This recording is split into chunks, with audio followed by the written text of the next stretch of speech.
Friends welcome back to my channel. आज के आमी तोमादेर सप्तम श्रेणी इतिहासेर अष्टम अध्यायटी निये आलोचना करब। এই ভিডিওটি একবার যদি তোমরা দেখে নাও তাহলে পুরো চ্যাপ্টারটি কিন্তু ক্লিয়ার হয়ে যাবে। একটা ভিডিওতেই এই চ্যাপ্টারটা আমি পুরো কমপ্লিট করেছি, ঠিক আছে। প্রথম থেকে শেষ অবধি তিনটে ছক আগে ভালো করে বুঝে নেবে, ঠিক আছে। তাহলে কিন্তু যে কোনো প্রশ্নের উত্তর তোমরা খুব সহজেই পরীক্ষার খাতায় লিখে আসতে পারবে। একটা ভিডিওতেই পুরো চ্যাপ্টার খুশ করে হয়ে যাবে, ঠিক আছে। তাহলে চলো শুরু করা যাক। প্রথমে আসছে দেখো অষ্টম অধ্যায়টার নাম কি। অষ্টম অধ্যায়টার নাম হলো মুঘল সাম্রাজ্যের সংকট, অর্থাৎ মুঘল সাম্রাজ্যে কী কী সংকট দেখা দিয়েছিল, মানে মুঘল সাম্রাজ্য কেন আস্তে আস্তে পতনের দিকে এগিয়ে যাচ্ছিল, শেষের দিকে এগিয়ে যাচ্ছিল, সেই বিষয়টি নিয়েই কিন্তু এই অধ্যায়টি, ঠিক আছে। তাহলে প্রথমেই আমরা দেখে নেব মুঘল সাম্রাজ্যের সংকটের প্রথমেই আছে শিবাজি মহারাজের কথা, ঠিক আছে। শিবাজি মহারাজের কথা তোমরা আগেও হয়তো জানবে। তো শিবাজি মহারাজ কী করে মুঘল সাম্রাজ্যের ক্ষেত্রে এটি সংকটে পরিণত হয়েছিল, প্রথমেই তার গল্পটা জেনে নিই। শিবাজির নেতৃত্বে মারাঠি শক্তি তৈরি হয়েছিল। কী করে? যুদ্ধপটু মারাঠারা বাস করত পুনে ও কোঙ্কণ অঞ্চলে। পুনে আর কোঙ্কণ কোথায়? আমাদের ভারতের দক্ষিণ দিকে পুনে ও কোঙ্কণ অঞ্চল রয়েছে। তো মারাঠারা কোথায় বাস করতো? পুনে ও কোঙ্কণ অঞ্চলে। এই মারাঠারা কে ছিল বলো তো? এই মারাঠারা কর্মের দিক দিয়ে, অর্থাৎ মারাঠাদের পেশা ছিল এই মুঘল দরবারে যত বাদশারা ছিল, ঔরঙ্গজেব, তারপর তোমার শাহজাহান, এদের দরবারে উচ্চ পদে কাজ করতে হচ্ছে এই মারাঠারা। মানে এই যে দেখো, আমি একটা ছবির সাহায্যে বলতে চেয়েছি, সিংহাসনে ধরে নাও বসে আছে ঔরঙ্গজেব, তার রাজসভার যে উচ্চ পদগুলো হয়, যেমন অমর্ত্য মন্ত্রী, তারপরে হিসাব রক্ষক, এই সমস্ত কাজে কিন্তু মারাঠাদের নিয়োগ করতেন এই মুঘল বাদশাহ, ঠিক আছে। এটা হচ্ছে সেই সূত্রেই মারাঠাদের সাথে ঔরঙ্গজেব অর্থাৎ মুঘলদের একটা সম্পর্ক ছিল। এরপরে শিবাজির বাবা ছিলেন শাহজি ভোসলে। শিবাজির বাবাকে শাহজি ভোসলে, মা জিজাবাই আর দাদাজি কন্তদেব, ঠিক আছে, কন্ডদেব, ঠিক আছে। শিবাজির বাবা মার নাম আগে জেনে নেব। শিবাজির বাবা ছিলেন শাহজি ভোসলে, মা জিজাবাই আর দাদাজি কন্ডদেব। এই শাহজি ভোসলে মানে শিবাজির বাবা ছিলেন কিন্তু বিজাপুরের সুলতানের দরবারের একজন উচ্চ পদে নিযুক্ত একজন কোর। যেমন আমি তোমাদের বললাম যে মুঘল দরবারের সাথে মারাঠাদের সম্পর্ক কী ছিল, যে মুঘল দরবারে উচ্চ পদে যে মনসবদার, জায়গিরদার, এদের উচ্চ পদে কারা নিয়োগ হতো? মারাঠারা। তো সেরকমই শিবাজির বাবা শাহজি ভোসলে এই উচ্চ দরবারে ঔরঙ্গজেব না, মানে বিজাপুরের একজন সুলতান ছিলেন, তারই বিজাপুরের সুলতানের উচ্চ দরবারে কর্মরত একজন ব্যক্তি ছিলেন হচ্ছে শাহজি ভোসলে। ওকে, তো আরেকটু তোমাদেরকে গল্পটা বলি, এখানে সবটা তোমাদের বইতে তো নেই। তো ছোটোবেলা থেকে শিবাজি দেখেছেন যে মুঘল সম্রাটরা বা সুলতানরা কী করতেন, বিনা কারণেই অন্যান্য গরিব মানুষদের ওপর অত্যাচার করত। তারপরে তোমার বিশেষ করে হিন্দুদের ওপর তারা অত্যাচার করত, বিনা কারণেই সম্পদ লুটে নিত। তো এইসব যে অন্যায় অবিচার কিছু কিছু সুলতান, কিছু কিছু মুঘলরা এসব করতো, ঠিক আছে। তো এইসব অন্যায়ের প্রতিবাদে, এইসব অন্যায় দেখতে দেখতে শিবাজি কিন্তু আস্তে আস্তে বড় হচ্ছে, ঠিক আছে। আর কোন্ডদেব মানে তার দাদাজি কোন্ডদেব ভোসলে যিনি ছিলেন, তিনি কিন্তু শিবাজির এই যে আপব্রিঙ্গিংটা মানে তার বড় হওয়াটার সাথে তার যে চিন্তাভাবনাগুলো সেটা কিন্তু তিনি মাথায় ঢোকাতেন। যে শিবাজিকে উনি বলতেন যে মুঘলরা তাদের পরাধীন করে রেখেছে, মুঘলরা তাদের কোনো সুযোগ সুবিধা দেখে না। তো এইসব শিবাজি দেখতে দেখতে যখন বড় হলো, ওনার মধ্যে একটা স্বাধীন চেতা মনোভাব তৈরি হলো যে না, আমাদের রাষ্ট্র, আমাদের মারাঠা শক্তি, মারাঠা স্বাধীন হবে, ঠিক আছে। মারাঠারা স্বাধীন হবে, তারা মুঘলদের নিয়ন্ত্রণে থাকবে না, তারা স্বাধীন রাষ্ট্র হিসেবে পরিণত হবে। পরাধীনতার শৃঙ্খলে মুঘলরা না, মারাঠারা কিছুতেই আবদ্ধ হবে না। সেই কারণেই শিবাজি কোনোভাবেই কিন্তু মুঘলদের পছন্দ করতেন না। এরপরে ঘটনাটা আমি জাস্ট ছোট্ট করে তোমাদের বললাম, এটা কিন্তু অনেক ভাস্ট একটা ব্যাপার, তো ছোট্ট করে তোমাদের বলে রাখলাম। তো এইভাবে শিবাজির মনে অসন্তোষ জন্মালো, কাদের বিরুদ্ধে? মুঘলদের বিরুদ্ধে। ওকে, এবার আসছে বিজাপুরের সুলতান যখন অসুস্থ হলেন। বিজাপুরের সুলতান কে ছিলেন? আমি তো আগেই বলেছি, বিজাপুরের সুলতান ছিলেন শিবাজির বাবা শাহজি ভোসলে। এই বিজাপুরের সুলতানের কাছেই কিন্তু উচ্চ পদে চাকরি করতেন, ঠিক আছে। তো সেই বিজাপুরের সুলতান যখন অসুস্থ হয়ে যায়, সেই সুযোগে শিবাজি বিজাপুরের সুলতানকে আক্রমণ করে, ঠিক আছে। সেই সুযোগে শিবাজি কী করে? বিজাপুরের সুলতানকে আক্রমণ করে দেয়। ওকে, বাট আক্রমণ করার পরে কী হলো? বিজাপুর যখন আক্রমণ চলতে লাগলো, তখন বিজাপুরের সুলতান এই আক্রমণটাকে ঠেকাতে, তার একজন সেনাপতি বা সেনাধ্যক্ষ ছিলেন, তার নাম হচ্ছে আফজল খান। এবার দেখো বিজাপুরের সুলতান অসুস্থ ছিলেন, ঠিক আছে, তাই বলে কি যখন শিবাজি আক্রমণ করতে আসছে তখন কি তিনি আর শুয়ে থাকবে? নিশ্চয়ই না, তিনিও তো পাল্টা জবাব দেবে। তো পাল্টা জবাব দেওয়ার জন্য বিজাপুরের সুলতান এই আফজল খানকে পাঠালেন শিবাজির কাছে, ঠিক আছে। এবার শিবাজির কাছে যখন আফজল খান গেল তখন শিবাজির কাছে অ্যাক্টিং করতে লাগলো যে তুমি এরকম করো না, আমরা তো বন্ধু, এরকম করে শিবাজিকে জড়িয়ে ধরতে গিয়েছিল। আফজল খান শিবাজিকে জড়িয়ে ধরতে গিয়েছিল মিত্রতার খাতিরে, এবং তার অভিসন্ধি কী ছিল জানো? তার অভিসন্ধি ছিল চাকু দিয়ে শিবাজিকে পেছন থেকে আঘাত করা। কিন্তু শিবাজি তো অতি চালাক লোক, উনি কী করেছেন, বাঘনক নামে একটা ছোট অস্ত্র, বাঘনক, ঠিক আছে, বাঘনক দ্বারা ওই আফজল খান শিবাজিকে মারার আগেই শিবাজি কী করলো, বাঘনক অস্ত্র দিয়ে আফজল খানকেই মেরে দিল। তাহলে কী হলো, বিজাপুরের সুলতান যে প্ল্যানটা করেছিল শিবাজিকে হারানো ভেস্তে গেল এবং আফজল খান মৃত্যুবরণ করলেন। খুবই ইন্টারেস্টিং কিন্তু, আর কত বুদ্ধিধর ছিলেন। এই গেল বিজাপুরের সুলতান কী করেছিল। এবার হচ্ছে ঔরঙ্গজেব।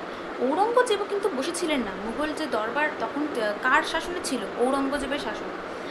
ঔরঙ্গজেব দেখো শায়েস্তা খান, মুয়াজ্জম, জয়সিংহ প্রমুখ সেনাধ্যক্ষ বা প্রমুখ তার বিশ্বস্ত কিছু লোকজনকে শিবাজিকে হত্যা করার জন্য পাঠিয়েছিলেন, ঠিক আছে। শায়েস্তা খান, মুয়াজ্জম, জয়সিংহ, কে পাঠিয়েছে? ঔরঙ্গজেব। নামগুলো অবশ্যই মনে রাখবে, ঠিক আছে। শায়েস্তা খান, এবার একটু মজার ছলে নামগুলো মনে রাখবে। শায়েস্তা খান শিবাজিকে, শায়েস্তা খানকে কে পাঠিয়েছে? ঔরঙ্গজেব। শায়েস্তা খান কেন না? শিবাজিকে শায়েস্তা করতে চাইতে শায়েস্তা খান। এবার হচ্ছে মুয়াজ্জম, মুয়াজ্জম আর হচ্ছে জয়সিংহ। জয়সিংহকে কেন পাঠিয়েছে? হচ্ছে সিংহের মতো জয় করে নেবে শিবাজিকে, সেই কারণে জয়সিংহ। এরমভাবে নামগুলো মনে রাখবে। এবার জয়সিংহ কিছু একটা চালাকি করে সেই সময় শিবাজিকে হয়তো হারিয়ে দিয়েছিল, ওদের বইতে পুরোটা নেই, হারিয়ে দিয়ে পুরন্দরের সন্ধি স্বাক্ষরে শিবাজিকে বাধ্য করেছিল, ঠিক আছে। জয়সিংহ কোনো একটা চালাকি করে শিবাজিকে হারিয়ে দিয়েছিল এবং পুরন্দরের সন্ধি স্বাক্ষর করতে শিবাজিকে বাধ্য করেছিল, এবং 23টি দুর্গ শিবাজিকে কিন্তু ছেড়ে দিতে হয়েছিল।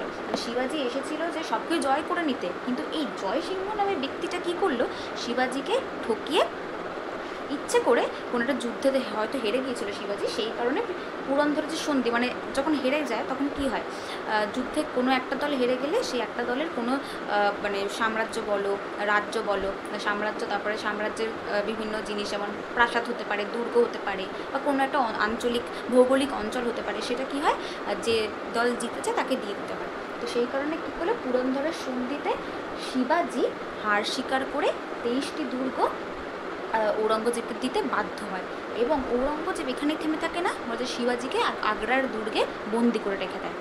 আর শিবাজি তো অনেক চালাক, শিবাজি কী করেছে, এই আগ্রার দুর্গে তো বন্দি থাকার মানুষ উনি না, উনি ফলের ঝুড়িতে করে তিনি আবার এই যে পুনের কোঙ্কণ অঞ্চল মানে মারাঠাতে কাছে ফিরে আসেন, ঠিক আছে। ফলের ঝুড়িতে করে চুপি চুপি লুকিয়ে শিবাজি কী করেছে, ফলের ঝুড়িতে করে লুকিয়ে আবার মারাঠাদের কাছে ফিরে আসে। তাহলে ঔরঙ্গজেব আর এই বিজাপুরের সুলতান যা যা কীর্তিকলাপ ঘটাতে চাইলেন একটাও কিন্তু সফল হলো না, শিবাজি বীরত্বের সঙ্গে সব কিছু জয় করে চলে এলেন। এরপর 1674 দেখতে পাচ্ছ কিনা আমি ঠিক বলতে পারছি না, 1674 খ্রিস্টাব্দ নাগাদ রায়গড়ে শিবাজির অভিষেক হয়, ঠিক আছে। অভিষেক হয়, তো তাকে রাজা হিসেবে ঘোষণা করা হয়। কত সালে? সালটা খুব ভালো করে মনে রাখতে হবে, 1674। এরপর তার রাজসভা নিয়ে আমরা একটু জেনে নিই। এবার প্রথমে আমরা এত ষড়যন্ত্র, এত কিছু, এত লড়াই শিবাজি জেনে নিলাম, এবার রাজসভা নিয়ে একটু জেনে নিই।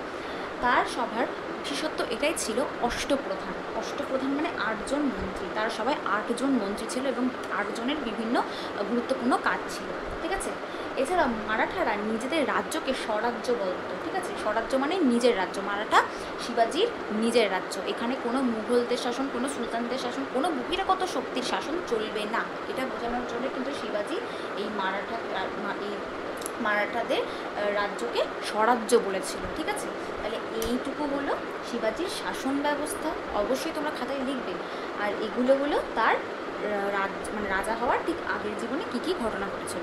তো এই পুরো ঘটনাটা কিন্তু আসলে মুঘলদের সাম্রাজ্যের সংকটের প্রধান কারণ। তারা তো একটু ভয় পেয়ে গেছিল, ছিল পুরো ভারতবর্ষ দখলে আনতে, কিন্তু শিবাজির মতো রাজারা যদি এভাবেই উঠে আসে, এভাবেই যদি তাদের পতনের কারণ হয়ে দাঁড়ায়, তাহলে তারা সত্যি পতন হয়ে যাবে, তাই না।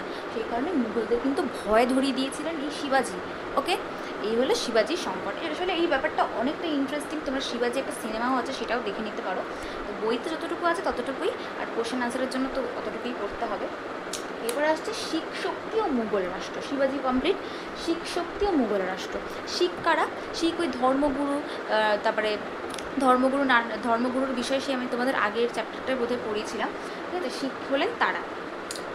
জাহাঙ্গীর ও ঔরঙ্গজেবের সময় শিখ শক্তির সংঘাত হয়। ঠিক আছে, হঠাৎ করে শিখরা তো গুরু মানে ভগবানের নাম গান করবে, হঠাৎ করে এদের সঙ্গে কেন মুঘলদের ঝামেলাটা হবে, এটাই তো বোঝা যাচ্ছে না, তাই না? দেখো কাদের সময় ঝামেলাটা লেগেছিল, জাহাঙ্গীর আর ঔরঙ্গজেবের সময়। কী কারণে? চতুর্থ গুরু রামদাসের ছেলে অর্জুন দেব যখন শিখদের গুরু হন, মানে এটা কিন্তু গুরুদেব, এটা কিন্তু কোনো রাজা না। ঠিক আছে, চতুর্থ গুরু রামদাসের ছেলে অর্জুন দেব। অর্জুন দেব কার ছেলে? রামদাসের ছেলে অর্জুন দেব। ভালো করে নামটা মনে রাখবে। কী করে নাম মনে রাখবে? সহজ ট্রিক্স আছে। রামদাস, রাম রামায়ণের রাম, আর হচ্ছে অর্জুন মহাভারতের অর্জুন। ঠিক আছে, এভাবে মনে রাখতে পারো। রামদাসের ছেলে অর্জুন দেব যখন শিখদের গুরু হন, তখন থেকে এই ঝামেলাটার আসলে সূত্রপাত হয়। ঠিক আছে, অর্জুন দেব গুরু হলেন, ভালো করে চলছে আস্তে আস্তে ঝামেলাটায় মানে বীজ পোতা হচ্ছে, চারা গাছে জল দেওয়া হচ্ছে, আস্তে আস্তে জিনিসটা ছড়িয়ে পড়ছে, কিন্তু বড় কোনো আকার নেয়নি যখন অর্জুন দেব গুরুদেব হলেন শিখদের। এরপরে অর্জুন দেবের ছেলে গুরু হরগোবিন্দ, যিনি কিনা নবম গুরু ছিলেন শিখদের, অর্জুন দেবের ছেলে গুরু হরগোবিন্দ একসঙ্গে 2টি তরোয়াল নিতেন। আচ্ছা, তরোয়াল তো নিয়েছে ভালো কথা, এর জন্য কেন মুঘলরা এদের উপর অত্যাচার করবে, তাই না? কি হয়েছে, গুরু হরগোবিন্দ সেই সময় যে 2টো তরোয়াল নিতেন, তরোয়াল কিন্তু সেই সময় রাজনৈতিক ক্ষেত্রে একটা মানে রাজনৈতিক প্রতীক হিসেবে চিহ্নিত ছিল। এখন যেমন বিভিন্ন দলের পতাকা, সেই পতাকাটা যেরকম রাজনৈতিক প্রতীক হিসেবে দেখতে পাই, ঠিক সেই সময় তরোয়াল যারা নিতেন তাদেরকে রাজনৈতিকতা, তারা কি বলবো রাজনৈতিক মানে হচ্ছে রাজার পরিবার থেকে বিলং করেন বা তাদের মধ্যে রাজনৈতিক কোনো চেতনা আছে, সেটা বোঝানোর ক্ষেত্রে তরোয়াল কিন্তু তখন ধারণ করা হতো। ঠিক আছে, কিন্তু হঠাৎ করে যখন গুরু হরগোবিন্দ এই 2টি তরোয়াল নিলেন, তখন এই মুঘল সম্রাটরা ভাবতে লাগলেন এই গুরুদেবরা কি বলবো ভক্তির আড়ালে হয়তো তাদের বিরুদ্ধে কোনো ষড়যন্ত্র করছে, এটা তারা মনে মনে ভাবতে লাগলো। সেই কারণে দেখো দশম গুরু তেগ বাহাদুরকে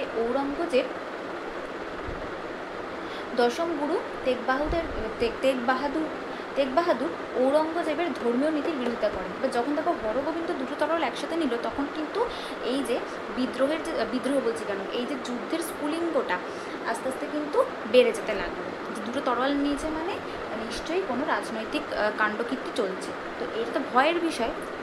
তারপরে নবম গুরু হরগোবিন্দের পরে কে গুরুদেব হলেন? গুরু তেগ বাহাদুর। নামগুলো কিন্তু ভুলবে না। প্রথমে অর্জুন দেব ছিলেন অষ্টম গুরু, নবম গুরুকে গুরু হরগোবিন্দ, সব ঠাকুরের নামের সাথে মিল না দেখো, অর্জুন দেব, তারপরে হরগোবিন্দ, তারপরে যে তেগ বাহাদুর গুরু তেগ বাহাদুর যখন দশম গুরু হলেন, উনি কোনো তরোয়াল নিলেন নাকি, তরোয়াল নিতেন না। উনি কী করেছেন, উনি সরাসরি ঔরঙ্গজেবের বিরুদ্ধে ধর্মীয় নীতির বিরোধিতা করেন। তো ঔরঙ্গজেব বিভিন্ন হিন্দুদের ওপর যে অত্যাচার করতো সেই বিষয়ে সরাসরি কথা বললেন কে? গুরু তেগ বাহাদুর। সরাসরি সবাইকে বলতে লাগলেন যে ঔরঙ্গজেব ভালো না, বাদশাহ নন, ওনাকে মানা হবে না। তো গুরু তেগ বাহাদুর সরাসরি একদম বলে দেবেন। দেখো অর্জুন দেব আর হরগোবিন্দের সময় আস্তে আস্তে চারা গাছে বীজটা পোতা হলো, তারপরে জল দেওয়া হলো কার সময়? হরগোবিন্দের সময় জল দেওয়া হলো, কিন্তু একেবারে গাছটা বড় হলো কার সময়? গাছটা কিন্তু বড় হলো তেগ বাহাদুরের সময়। সরাসরি বললেন ঔরঙ্গজেব ধর্মীয় নীতি মেনে চলেন না, আমি ওনার বিরোধিতা করছি। এই কথা শুনে গেছে ঔরঙ্গজেব চোটে। উনি কী করেছেন? তেগ বাহাদুরকে বন্দি করে তারা হত্যা করে দেয়। তেগ বাহাদুরকে বন্দি করে এই ঔরঙ্গজেব নির্দয়ভাবে হত্যা করে দেয়। এবং তারপরে কি হয়, তারপরে ছোটোখাটো একটা যুদ্ধ ঘোষণা হয়েছিল, কিন্তু সেই যুদ্ধ আর সংগঠিত হয়নি। দশম শিখ গুরু গোবিন্দ সিং, দেখো নবম শিখ গুরু ছিল হরগোবিন্দ, লাস্টে দেখো গোবিন্দ সিং। নামগুলো কিন্তু সিমিলার, একটু বুঝে বুঝে পড়লেই কিন্তু মনে থাকবে। দশম শিখ গুরু গোবিন্দ সিং সমস্ত শিখদেরকে নিয়ে পাহাড়ি অঞ্চলটার নামটা আমি লিখিনি, আবার বলে দিচ্ছি। পাঞ্জাবের এক পাহাড়ি অঞ্চলে চলে যায় এবং সেখানেই কিন্তু শিখদেরকে তিনি সংঘবদ্ধ করে এগিয়ে যান। ঠিক আছে, তাহলে ভালো করে বুঝে নেবে শিখ শক্তি ও মুঘল রাষ্ট্র। জাহাঙ্গীর ঔরঙ্গজেবের সময় থেকেই এই শিখ শক্তিদের সাথে মুঘলদের একটা ঝামেলা বেঁধেছিল। ঠিক আছে, চতুর্থ গুরু রামদাসের ছেলে অর্জুন দেব যখন শিখদের গুরু হন, তখন ঝামেলায় বীজটা পোতা হলো। তারপর যখন হরগোবিন্দ একসঙ্গে 2টো তরোয়াল নিয়ে গুরুর দরবারে বসলেন, তখন থেকেই ঔরঙ্গজেব মুঘল সম্রাটরা ভাবতে লাগলেন যে এরা কেন তরোয়াল নেবে, নিশ্চয়ই আমাদের বিরুদ্ধে ষড়যন্ত্র করছে। এরপর যখন তেগ বাহাদুর এলেন, তিনি সরাসরি বললেন যে ঔরঙ্গজেব একদম বাজে ঔরঙ্গজেব ধর্মীয় নীতির বিরোধিতা করেছেন, মানে ঔরঙ্গজেব বাজে বলেনি, ধর্মীয় নীতির বিরোধিতা করেছেন। তারপর ঔরঙ্গজেব নির্দয়ভাবে তেগ বাহাদুরকে হত্যা করেন এবং দশম শিখ গুরু গোবিন্দ সিং পাঞ্জাবের পাহাড়ি অঞ্চলে শিখদেরকে নিয়ে একটি সংঘবদ্ধভাবে এগিয়ে চলে। এই হচ্ছে শিখদের ইতিহাস। তারপরে লাস্ট ধর্মীয় গোষ্ঠী, এই ব্যাস শেষের দিকে চলে এসেছি। ধর্মীয় গোষ্ঠী সেরকম কেউ জানা যায় না, তবে জাট কৃষকদের কথা জানা যায়। জাট কৃষকরা দিল্লি আগ্রা অঞ্চলে বসবাস করতেন এবং তাদের ওপর যেহেতু মুঘল সম্রাটরা বিভিন্ন কারণে অত্যাচার চালাতেন, রাজস্ব বৃদ্ধি করে দিয়েছিলেন, সেই কারণে জাট কৃষকরা সংঘবদ্ধ হয়ে এই মুঘল সম্রাটদের বিরুদ্ধে যুদ্ধ ঘোষণা করেছিলেন।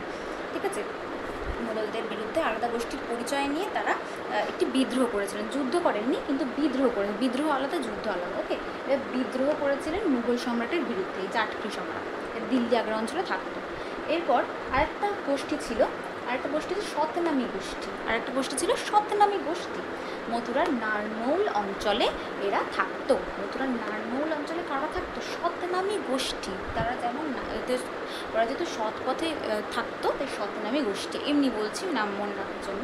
ঠিক আছে, এরা মথুরার নারনৌল অঞ্চলে থাকতো। এখানেও কিন্তু মুঘলদের নজর এড়ায়নি, মুঘলরা কিন্তু এই সতনামী গোষ্ঠীদেরকেও খুব অত্যাচার করতো।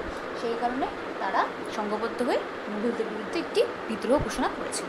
এইগুলো ধর্মীয় গোষ্ঠীর দুটো উদাহরণ। ঠিক আছে, এটা তো গেল বড় একটা উদাহরণ, এটা তার থেকে একটু কম উদাহরণ, আর এটা একদম ছোট্ট উদাহরণ। এবারে জায়গির ও মনসবদার কারা ছিল? যারা কিনা মুঘলদের দরবারে উচ্চ পদে আসীন ছিলেন, তারা ছিলেন কিন্তু জায়গির ও মনসবদার। এটা বিভিন্ন কাজে সম্রাটকে সাহায্য করতেন। এবার এদের মধ্যেও কিন্তু অসন্তোষ ছিল, মানে এটা সম্রাটের থেকেই বেতন নিচ্ছে, সম্রাটের হয়েই কাজ করছে, কিন্তু তবুও ভেতরে কিন্তু জায়গির ও মনসবদার উচ্চ পদে আসীন যে লোকজনরা ছিল, তারা কিন্তু এই সম্রাটের বিরুদ্ধে মনে মনে অসন্তোষ তাদের ছিল। কেন অসন্তোষ ছিল? একটা হচ্ছে বেতন সমস্যা। মুঘল সাম্রাজ্যে কী হতো, জায়গির ও মনসবদার যারা ধরো বেশিরভাগ ক্ষেত্রেই মুঘলদের যে ধর্ম ছিল ইসলাম ধর্ম, সেরকম যদি ইসলাম ধর্মের না হয়, অন্য ধর্মের হয়, তো তাদেরকে কিন্তু বেশি করে খাটানো হতো। এবং সেই ঠিক ইসলাম ধর্মের যে খাটানো হতো না তার তথ্য প্রমাণ নেই, তবে লোকমুখে শোনা যায় যে কি যেমন এখনও হয় আর কি, যে এমপ্লয়ীদেরকে বেশি করে বসরা খাটায়, সেই হিসেবে মাইনে দেয়। তো সেই কারণে কিন্তু মুঘল সাম্রাজ্যে কী হয়েছিল, ঔরঙ্গজেব শাহজাহানের সময় জায়গির ও মনসবদারদের খুব বেশি পরিমাণে খাটানো হতো, কিন্তু টাকা সেই পরিমাণ দেওয়া হতো না। তো মনে একটা ক্ষোভের সঞ্চার হবেই, তারাও মনে মনে ভাবতো একটা বিদ্রোহ হোক। এছাড়া হচ্ছে খাস জমি দখল। যখন ঔরঙ্গজেব, শাহজাহান, এইসব মুঘল সম্রাটরা কোনো খাস জমি, ভালো জমি যেখানে ফসল ভালো হবে, ঠিক আছে, সেই সমস্ত জমিগুলো যখন তারা দখল করে নিতেন, ঠিক সেইখানে কিন্তু জায়গির কারণ আমি বলছি, জায়গিরদের ঠিকমতো জায়গির দেওয়া হতো না। আচ্ছা, মুঘল সাম্রাজ্য বা সুলতানি আমলে দু রকম প্রথা ছিল বেতন দেওয়ার। একটা হচ্ছে সরাসরি টাকা দিয়ে বেতন দেওয়া হতো, আর একটা হচ্ছে জমি, কোনো একটা ভালো জমির রাজস্ব থেকে কিছুটা রাজস্ব এই মুঘল সাম্রাজ্যের উচ্চপদে আসীন ব্যক্তিদেরকে কিছুটা রাজস্ব দিয়ে দেওয়া হতো। একটা হচ্ছে টাকায় দেওয়া হতো, আর একটা হচ্ছে কি কিছুটা রাজস্ব কোনো খাস জমি থেকে রাজস্ব দেওয়া হতো তাদের উচ্চপদে আসীন ব্যক্তিদের। তো যারা এই উচ্চপদে আসীন ব্যক্তিরা যারা এই রাজস্বটা গ্রহণ করতো, তাদেরকে বলা হতো জায়গির। তো খাস জমি, ভালো জমি থেকে যে রাজস্বটা আদায় হতো, সেটা কিন্তু জায়গিরদারদের দেওয়া হতো না, সম্রাটরা নিজেই নিয়ে নিতেন। তো সেই কারণে জায়গির ও মনসবদারের মধ্যে একটা ক্ষোভের সঞ্চার হয়, তারাও কিন্তু মনে মনে ফুঁসতে থাকে। তো এই সব মিলিয়ে কিন্তু মুঘল সাম্রাজ্যের পতন পতনের মেঘ ধীরে ধীরে ঘনীভূত হতে থাকে, এবং মুঘল সাম্রাজ্যের পতন খুব তাড়াতাড়ি হয়ে গেছিল। ঠিক আছে, তো এই হচ্ছে মুঘল সাম্রাজ্যের সংকট। একটা ভিডিওতে পুরোটা আমি কভার করার চেষ্টা করেছি। যদি ভালো লাগে প্লিজ লাইক করো, শেয়ার, সাবস্ক্রাইব করে নেবে। পরীক্ষাটা কি একটা তোমাদের ভিডিও দেখলেই তোমরা ক্লিয়ার হয়ে যাবে। আর অবশ্যই দুটো আছে যেন টুকরো কথা বা টিকা, ওটা আমি বুঝিয়ে দেবো, তোমাদের নোটস হিসেবে দিয়ে দেবো। কেমন লাগলো অবশ্যই তোমরা বলো। Thank you.